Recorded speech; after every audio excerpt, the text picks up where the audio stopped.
حضرت اقبال کی بصیرت کو سلام، آپ نے بہت پہلے لکھ دیا تھا، جلتا ہے مگر شام و فلسطین پہ میرا دل، تدبیر سے کھلتا نہیں یہ عقدہ دشوار، یعنی یہ مصلحت سے یہ دروازہ نہیں کھولے گا، یہاں واقعہ بدر و حنین کی ضرورت ہے۔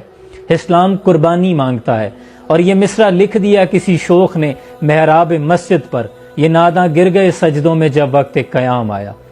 یہ سجدوں میں گرنے کا نہیں، قیام کا وقت تھا، کھڑا ہونے کی ضرورت تھی، تمہارا ایک قبلہ اول خطرے میں ہے۔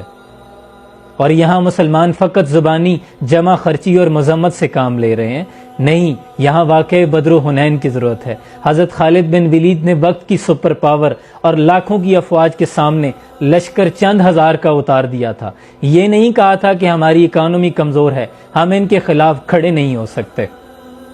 تیغ بہر عزت دین است و بس، مقصد او حفظ و آئین است و بس۔ اقبال کہتے ہیں کہ امام علی مقام جو کربلا میں تلوار لے کر گئے تھے، وہ اقتدار کے لیے نہیں تھی، وہ فقط دین کی سر بلندی کے لیے تھی۔ لیکن آج کے دور میں، اس دور میں اور ہے جام اور ہے جام اور، ساکین بنا کی روش لطف و ستم اور، مسلم نے بھی تعمیر کیا اپنا حرم اور، تہذیب کے آزر نے ترشوائے صنم اور گفتار سیاست میں وطن اور ہی کچھ ہے، ارشاد نبوت میں وطن اور ہی کچھ ہے۔ وطن وہ ہے جہاں دین کی سربلندی کی بات کی جائے، اور بہتر ہے ان شیروں کو سکھا دے رمیاہو، باقی نہ رہے شیر کی شیری کا فسانہ، کرتے ہیں غلاموں کو غلامی پہ رضامند، اور طویل مسائل کو بناتے ہیں بہانہ۔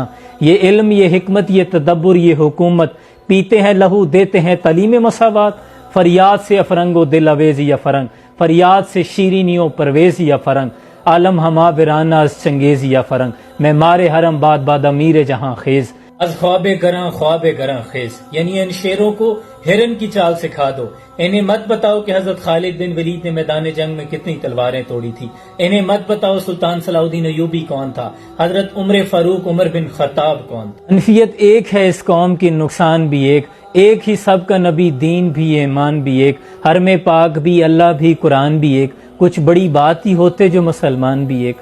خدا را تفرقہ بازی سے نکل آؤ، بہت کمزور ہو چکے ہیں مسلمان۔ 2 ارب مسلمان ہونے کے باوجود ہمارے قبلہ اول پر حملہ ہو جائے تو یہ بڑے شرم کی بات ہے۔ دین میں احد میں حضرت امیر حمزہ اور کربلا میں امام حسین نے قربانیاں دے کر بتایا کہ دین قربانی مانگتا ہے۔ اسلام امن کا درس دیتا ہے، امن کا درس دیتا ہے۔ اس سوچ نے کتنا نقصان کر دیا۔ امن کا درس تب دیتا ہے جب مکہ فتح ہو جائے اور حضرت بلال کعبے کی چھت پر چڑھ جائیں، پھر حضور فرماتے ہیں کہ سب کو معافی، تب اسلام امن کا درس دیتا ہے، ویسے نہیں دیتا۔